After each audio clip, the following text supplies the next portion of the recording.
Time today news కి స్వాగతం. ప్రకాశం జిల్లా బెస్తవారిపేట పట్టణంలో స్థానిక ఎంపీడీఓ కార్యాలయం ముందు పందులు విహారయాత్ర చేస్తున్నాయి. దీంతో ఇబ్బంది పడుతున్న ప్రజలు పందులు విచ్చలవిడిగా తిరుగుతున్నాయి. పట్టణంలో చాలా చోట కాలువలలో వెంబటి తిరుగుతూ వ్యర్థాలను తిరుగుతున్నాయని ప్రజలు ఆవేదన వ్యక్తం చేస్తున్నారు. ఇప్పటికే దోమల బెడద ప్రజలతో ఇబ్బంది పడుతున్నారు. వర్షాకాలంలో ఈ పందులు విచ్చలవిడిగా తిరుగుతుండటంతో కొత్త రోగాలు వస్తాయని ప్రజలు బాధపడుతున్నారు. గతంలో పంచాయతీ అధికారులు పందుల పెంపకదారులకు నోటీసులు ఇచ్చి పట్టణంలో పందుల పెంపకాన్ని నిషేధించారు. మరలా కడప జిల్లా బద్వేల్, మైందుకూరు పలు ప్రాంతాల నుండి కొందరు వ్యక్తులు అక్కడి నుండి ఇక్కడికి వచ్చి పందులను టౌన్ వదిలి పెంచుకుంటున్నారు.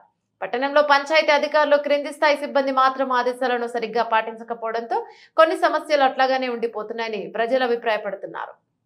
ఇప్పటికైనా అధికారులు స్పందించి పట్టణంలో పందుల స్వైర విహారాన్ని అడ్డుకుని ప్రజలను వ్యాధుల నుండి కాపాడాలని కోరుతున్నారు.